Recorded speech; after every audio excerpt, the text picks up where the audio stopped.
Et bonjour à tous, moi c'est Vanessa. Au jour du tournage, j'ai 36 ans.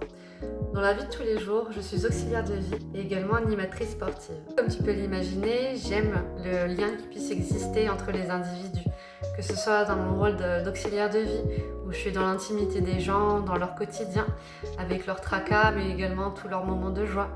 Et mon rôle d'animatrice sportive, où justement je permets à ces personnes d'être hors de leur quotidien, hors de leur tracas et leur apporter du bien. J'ai envie de parler avec vous comme si on se connaissait, comme si on était de vieux amis et de vous parler de la pluie et du beau temps. Alors c'est peut-être un sujet qui touche personne, peut-être qu'il y a des personnes qui vont s'en fichent complètement.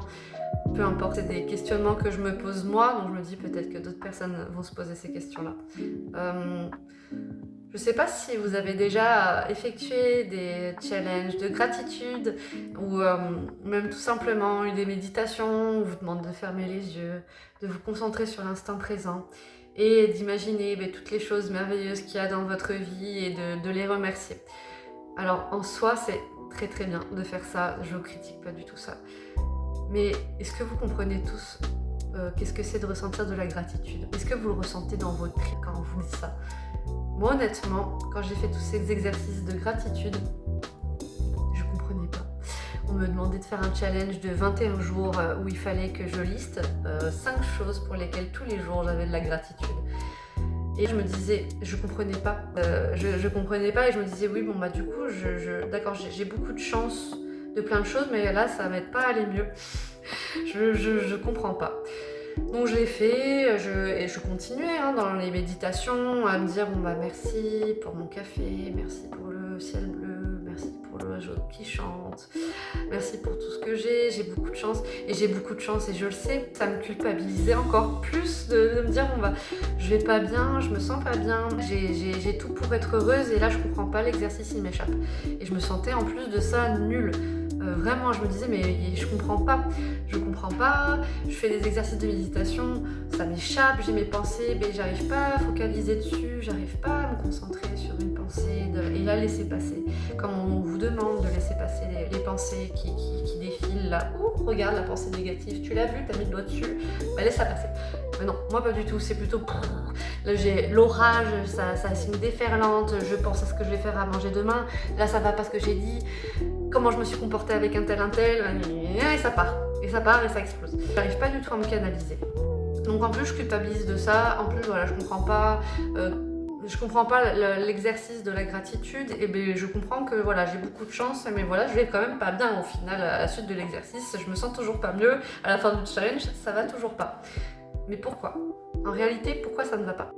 Donc déjà, est-ce que vous avez essayé vous aussi de faire ces exercices-là? Est-ce que vous êtes dans le même cas que moi? Si c'est le cas, n'hésitez pas à le mettre en commentaire, qu'on échange et que je me sente un peu moins seule.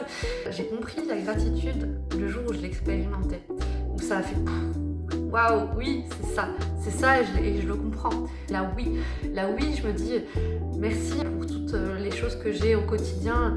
J'ai énormément de chance, mais pour des choses qui sont effectivement insignifiantes, mais ils nous le disent en plus dans les challenges en tout. Ils nous disent que les choses insignifiantes sont insignifiantes peut-être pour nous à ce moment-là, on s'en rend pas compte, mais c'est des choses qui sont extraordinaires pour d'autres personnes. Donc oui, je suis contente maintenant effectivement de me lever le matin, d'avoir cette chance de pouvoir ouvrir les yeux, de pas m'être endormie pour toujours la veille en fermant les yeux. J'ai de la chance de pouvoir avoir un téléphone et faire cette vidéo. J'ai de la chance de pouvoir avoir le temps de faire cette vidéo. Et maintenant j'en ai conscience. Ça sert à rien de faire ces exercices-là, de se forcer à comprendre des notions qu'on ne comprend pas parce qu'on ne les a pas expérimentées. Et il n'y a pas de formule magique. Et on est tous en quête tout le temps du bonheur. Mais que tu sois youtubeur avec plein de vues, que tu arrives à rentrer dans des états méditatifs, tout le monde a ses galères et on est tous à la recherche du bonheur. On recherche tous ça en réalité. Ce que j'aimerais vous dire, c'est que personne n'a une vie merveilleuse où tout est tout rose, où tout va bien, où voilà, t'arrives à te mettre dans un état méditatif, t'arrives à respirer, tout va bien tout le temps. Il suffit juste de faire de la cohérence cardiaque et t'arrives à enlever tous tes soucis, tu stresses plus. C'est pas vrai, ces personnes-là, elles expérimentent le stress, elles expérimentent le doute, elles ont également des crises de nerfs dans leur vie de tous les jours. Et c'est pas grave. Je pense que ce qui est dommage dans tous ces exercices-là, avant de faire ces challenges et avant qu'ils nous disent bon bah voilà, faites lister 5 gratitudes, et faites ça, ce challenge pendant 21 à 30 jours, ils devraient d'abord nous dire voilà, vous allez avoir un challenge de gratitude, mais avant de le faire, expérimentez-le.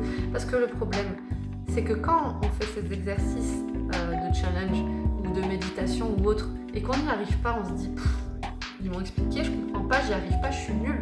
Qu'est-ce qui se passe? On a encore plus mal juste après avoir fait ces exercices-là parce qu'on se dit je comprends pas. Je comprends pas, là, j'ai des clés, on me donne les solutions, je comprends pas et en plus je me sens vraiment bête, quoi. En réalité, on a besoin d'expérimenter les choses. On n'a pas besoin que ce soit X ou Y qui nous disent de faire telle ou telle chose pour qu'on aille bien. En réalité, tout ce qui nous disent, toutes ces personnes en fait qui veulent bien faire, qui veulent nous aider à aller mieux et qui vont nous donner des outils, des clés pour aller mieux.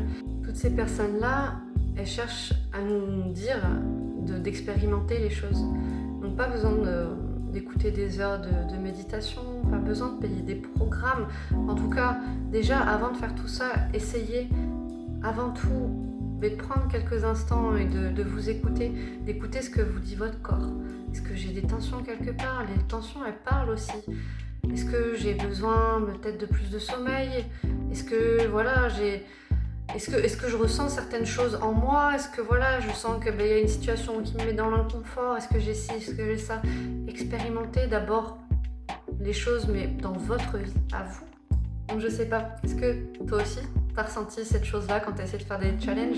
Est-ce que toi aussi t'as eu un moment où tu t'es dévalué, où tu t'es senti nul, bête, et où tu t'es dit je comprends pas, et là la notion m'échappe complètement?